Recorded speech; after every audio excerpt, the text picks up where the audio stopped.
Hey folks, it's Jim with RawHyde here. In today's video, we're going to be talking about the mysteries of packing and what you take with you when you're going to take a trip. And I got to tell you that there's no hard and fast rules about what you got to take with you. Everybody, based on needs, wants, etc., is gonna pack different stuff, and we all have different scenarios. You know, if you're traveling with your friends, you might want to share the responsibilities for what you carry with you. Maybe you carry the tool roll, your friend carries tire repair stuff, or maybe if you're solo, you've got to take everything with you that you need. At RawHyde, my world of adventure riding is a little different than most folks, because usually I'm on a tour. So I'm a trip leader and I've got 15 people behind me. So what I carry on my bike is going to be different than what you will need to or want to carry on yours. But we're just going to kind of do a little informal, what have I got on my bike? And then at the end, after we've talked about packing, we have the world's most comprehensive packing list. And the idea with this is not so much that you want to carry all this, but you don't want to have one of those moments when you're out in the boondocks where you go, damn, if I had only remembered to pack this. So the idea with this lengthy list is to give you things to think about whether or not you want to take with you. So anyway, we'll get a little more into this later, but let's dive into the panniers. So one thing you want to think about when you're packing is, what do you want to carry with you that is easily accessible? And keep that on the left-hand pannier, because when you get off the bike, you typically dismount to this side. You want the stuff you need most frequently in this pannier. So we'll talk just a little bit about this. I'm a big proponent of hard luggage. And the reason is they're sacrificial armor, okay? When you drop it, the pannier will take the shock, but also they're lockable. And anybody with a razor knife cannot get into your stuff. They actually have to be a little more resourceful. So I'm a big fan of Jesse Luggage, by the way. I think that Jesse, a personal friend of Al Jesse, who started the company, but these saddlebags have taken some serious abuse over the last 3 years, and they're still weather tight and they still work. So anyway, moving in close here, here's how it works. Another thing I like about Jesse Luggage is that the lid becomes a storage tool. So in the lid, I carry two things.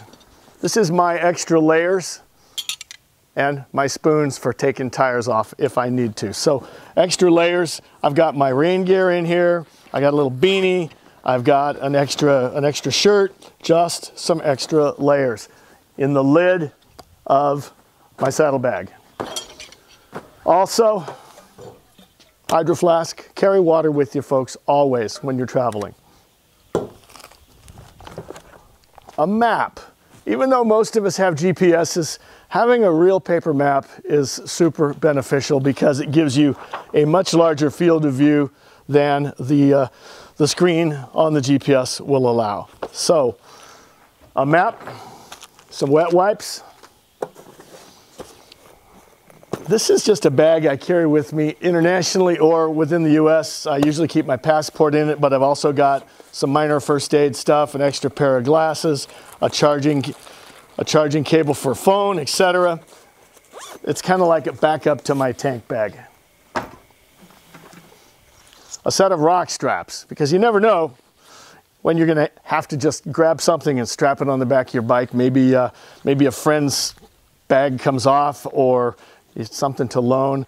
Just having an extra set of what are essentially bungee cords to strap something on your bike. Maybe you find something along the trail that you just have to take home with you. Having a set of rock straps is useful. Extra hat, little floppy hat to keep the sun off your face when you're stopped for a few minutes. Digging deeper. This is important. Communications are critical, especially if you're riding alone. This is a satellite phone. And my opinion, for what it's worth, is if you can spend 20,000 bucks on a motorcycle that'll take you into places where you have no cell service, having a satellite phone for an extra 600 bucks and $20 a month as a service fee is well worth it. So communication is critical. You always, you say to yourself, nah, nothing's going to happen, and most of the time it doesn't. But when it does, you'll be really happy that you have some way to communicate. Now, if you really are resistant to something this big in your saddlebag, there's always this as an option as well, an inReach or a spot device. So inReach allows two-way texting, but the weak link is, and they've just come out with a new one, this specific device requires me to initiate a text to anyone that I want to send a text to. Once they receive it, they can reply.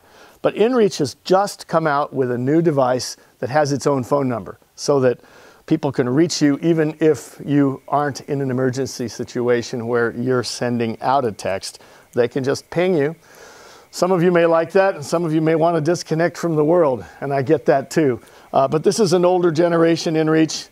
They're beautiful things to have with you if you don't want a cell phone. I carry both. I got two more things left in my left side pannier. Tool roll. Here's a tip for tool rolls. First off, our friends at Adventure Designs, Chad and Karsten, sell a really awesome bike-specific set of tools for every adventure bike. Weestroms or KTMs or BMWs, it's bike-specific with all the various little tools that you need to work on the nuances of your bike. So I have the Adventure Designs 1200 GS tool roll in a Wolfman wrap. I love Eric from Wolfman's tool bag. It's thoughtfully set up or designed, and I've always liked it. So tools, and the last thing, first aid kit. Always carry a comprehensive first aid kit, whether for yourself or others. There's no excuse to be in the backcountry without a first aid kit.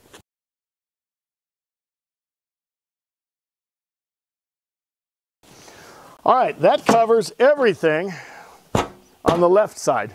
Now let's go over to the side of the bike where the things that are in the saddlebag are not something that you need all the time. So let's pop that open. In the lid, I have my electric vest. Just the vest and the controls. That's the only thing that I keep in the lid on this side. Infrequently used here in Southern California. Next, here's a fairly critical thing. In a different video, we have talked about what if your day just doesn't go as if the way you planned, all right? What happens if your bike breaks down? What happens if you have an unfortunate, unintentional dismount and you break a leg or something happens where you can't get home? Within this bag, and we have done a separate video on this, is everything you need to spend one night out in the boondocks alone, if necessary. Hopefully you're not alone, but if you have to, there's a stove, there's food, there's toilet paper, there's a variety of ways of starting fires, there's a space blanket, there's a whole bunch in this, and check out that other video.